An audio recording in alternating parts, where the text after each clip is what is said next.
Good evening and welcome to another edition of Down to the Wire. I'm your host, herbiologist, and joining me again as co-host Candice here. Stars and Stripes card at Belmont Park, and we're going to kind of run through a series of the Dwyer Stakes, which they've kind of revamped.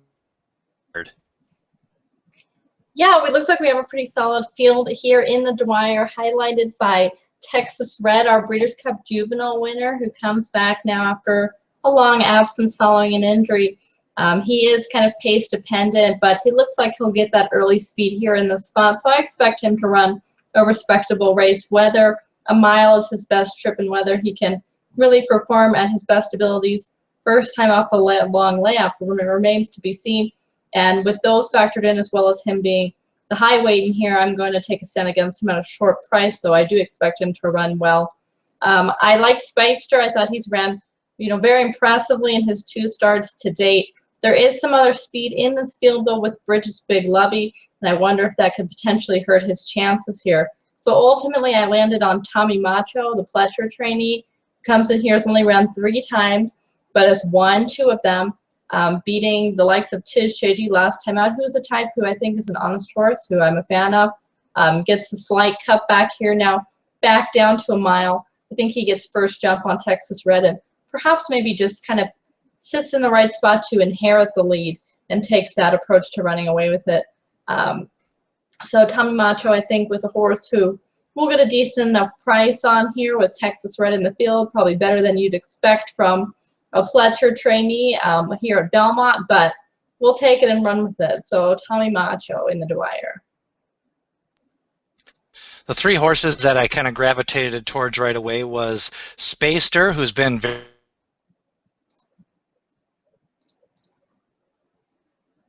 of course, definitely has the class. He's the Breeders' Cup Juvenile winner. Had a nice prep in the San Vicente back in February, then kind of went on the sideline last 5-6 weeks. So he doesn't seem to have had any hiccups since the stuff that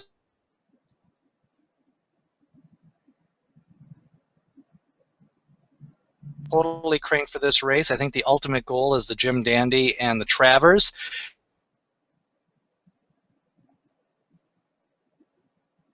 It was a horse that I've had in my stable mail. He was kind of going to be a bet against for me this spring if he stretched out and went longer distances. But I was really impressed in his comeback against Cinco Charlie at Churchill Downs. Really galloped out well. And so I think with the inside post and some speed on the outside of him, I think he can get a good trip. I think the horse that goes up there and maybe sits second or presser Speedster a little bit. I really don't think Bridget's Big Lovey has the raw speed that a Speedster. Been really impressed visually and with the speed figures in his last 2 races, but ultimately I'm going to go with Blofeld. Just kind of hope he works out a trip, and then I think ultimately I'll just be watching Texas Red and see how he may. Yeah, I think that's kind of the way to go here. Looks like we're both kind of opting with horses who we may think get the first jump on Texas Red, and then, aside from our wagers on them using this race to kind of see where the Breeders' Cup Juvenile winner is at this point in his campaign and, what steps he can take from that going forward against tougher competition in the, premier 3-year-old summer races. The Suburban follows the Dwyer Stakes, and it's headlined by last year's Belmont Stakes winner, Tonalist.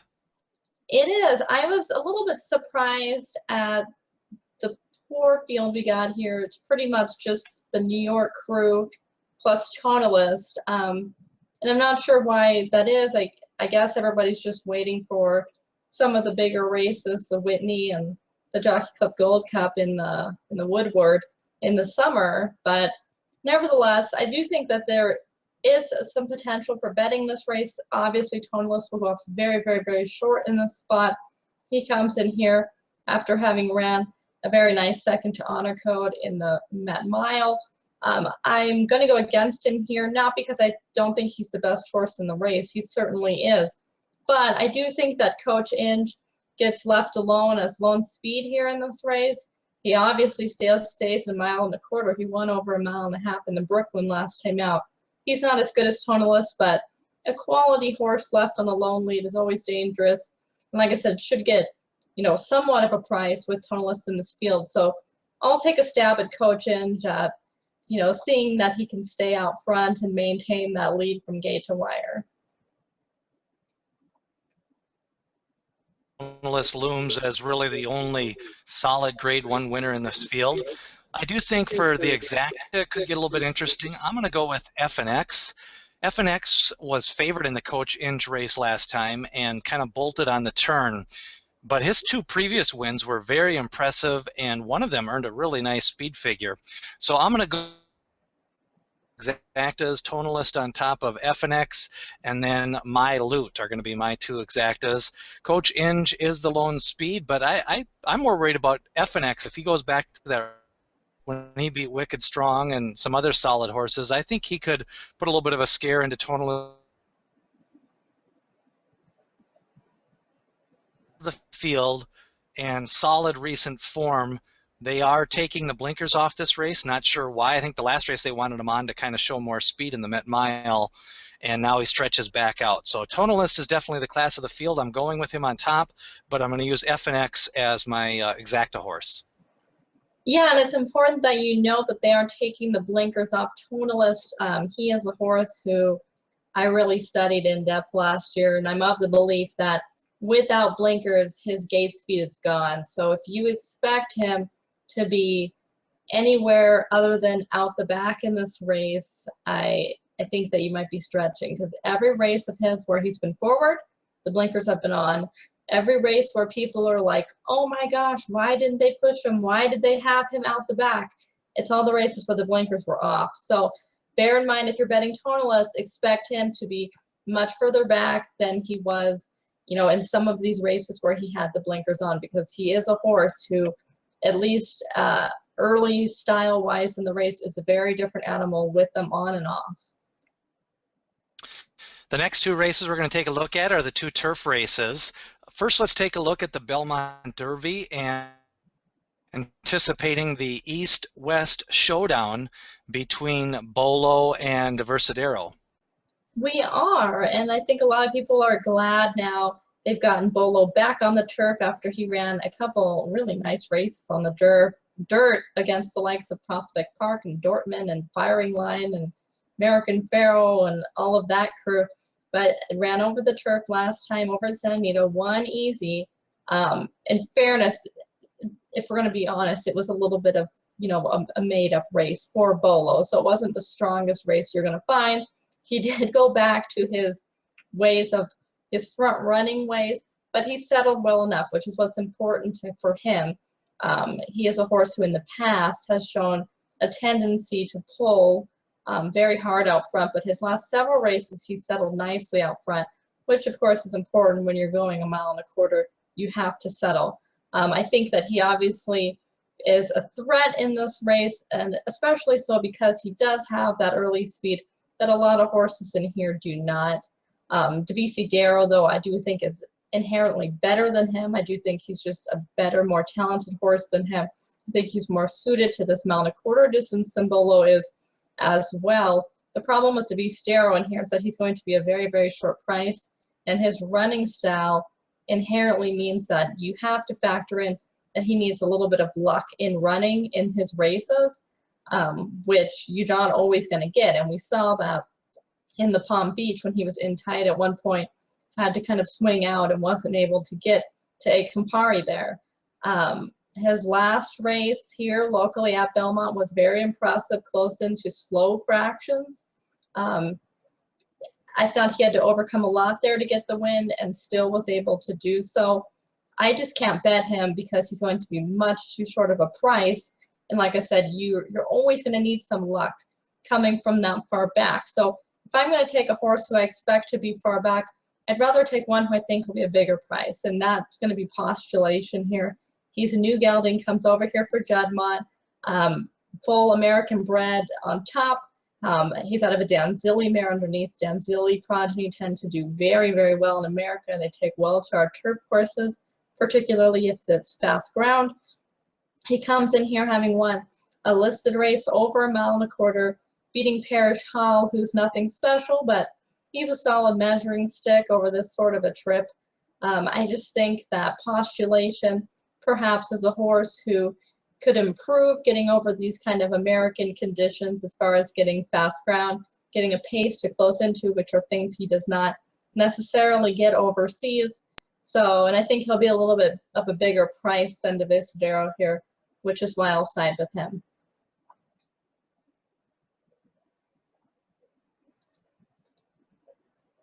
And I mean, he's capable of going 10 furlongs on the front end or near the pace. He doesn't seem to be rank anymore in any of his races. And we don't need fast.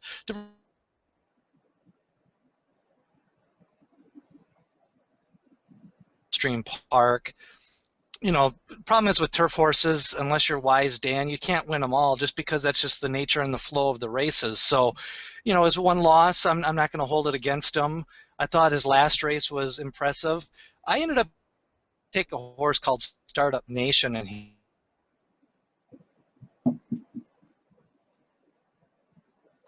ignore it because some of the other heavy hitters are in the race, like Takeover Target and Bolo and Diversideros really seem to be growing, and it's going to be similar to last week's Santa Anita race where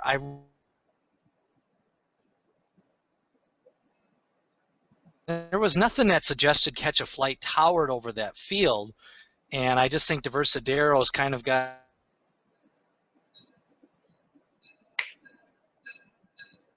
and you know, Diversidero is a nice horse, but I just don't think he's.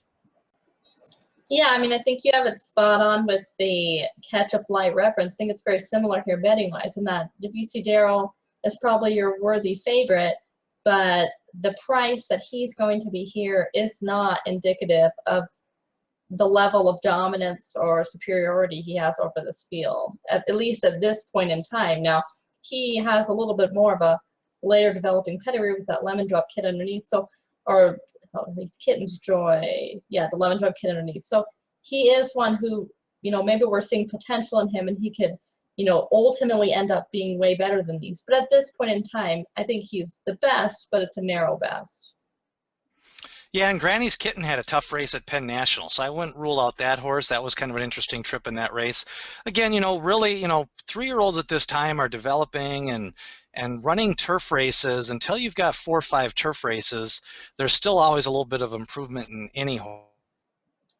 There is, and you have to remember that last year Mr. Speaker won this race coming off of, you know, a couple losses. He was by no means the dominant horse heading into this race, but, you know, you want to look for the horses who perhaps really want to go this 1.25 mile distance, which several of them have never even ran over yet. Should be a good race to watch. And then the Belmont Oaks. A lot, though we didn't get many imports in here, just 2. A German horse who has run well over in France, and then Aidan O'Brien's outstanding. But aside from them, a lot of American horses were very eager to sign up for this race. They certainly weren't afraid of a Lady Eli.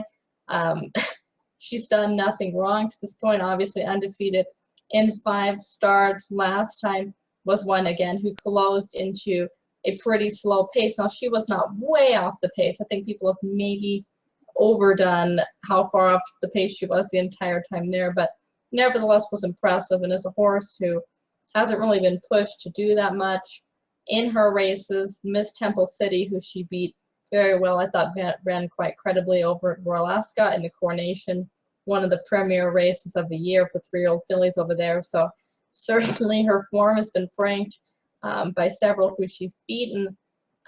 She's going to be a very, very, very short price in here.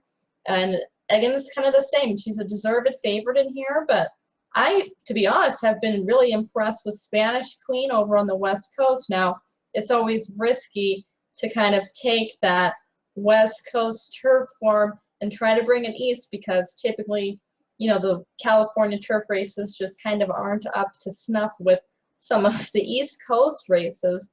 But I think visually Spanish Queen has been one who has shown me that she at least belongs in having a chance against these top 3-year-old fillies. She's pretty much done nothing wrong over at San Anita, lost once, and it was by a neck. And she was closing very quickly in that race.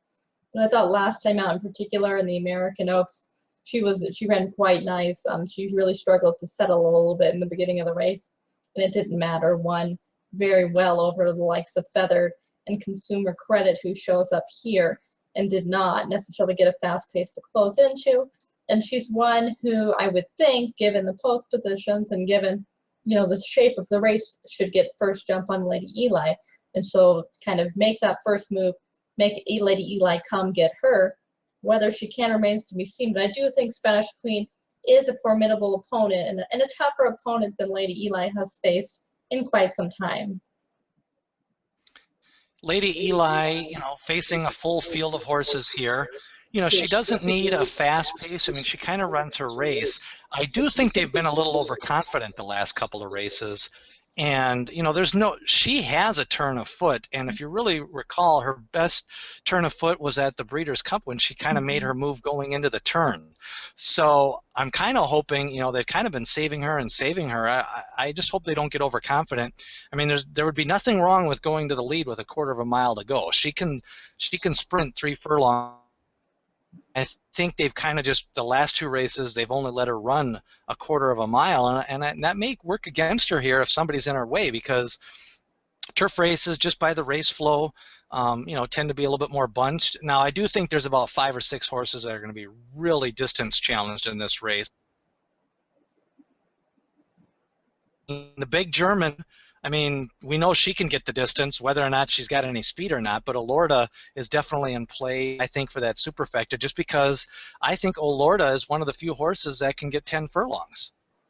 I agree, and I wonder if people will kind of stay away from her given the run of her stablemate on the Belmont Stakes undercard was a little bit underwhelming there, but she is very accomplished over in France, Group 3 winner there, and was most recently 3rd to Queen's Jewel in the Prix Saint-Ellery. Queen's Jewel is a very, very nice horse in her own right, has won 3 of her 4 starts to date. So no disgrace there, having finished behind her.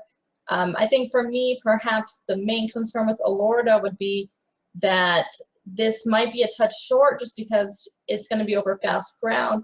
She's shown that she can run well over this distance on soft ground, but this may prove to be a little bit short of a distance for her over the faster ground, I think.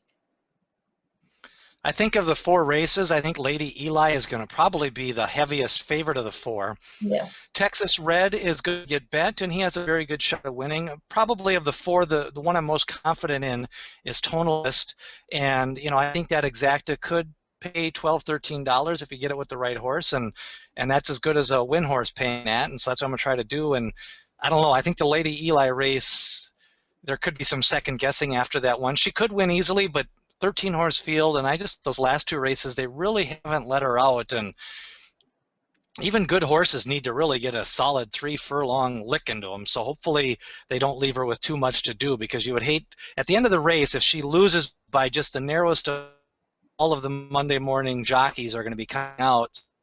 Yeah. Any race of the 4 that you're particularly looking forward to? I think for me, I'm just really excited about that we have 4 races that were meant to have a star in each of them, or a star as in like Tonalist, Texas Red, or DVC Dare and Lady Eli are kind of like young up and coming stars, and they all showed up and they're all here. So I think that's what I'm excited about, whether you are picking some of them to win or some of them are your favorites, or you're excited because you want to bet against them. Regardless, I'm just glad that those 4 kind of big dogs showed up for the races. I'm, a little bit more excited about the undercard, to be honest, because we get the return of Sammy. Yeah, Samrat takes on Macho, who's a nice developing older horse, and we'll see what Sammy can do. And then, the victory ride in the Sprint Championship came up very solid as well. So 6 straight races to close off the card, and the weather looks good, so that's what's nice, refreshing too, is a lot of times we're handicapping and we're wondering if the weather's going to hold, but everything I've seen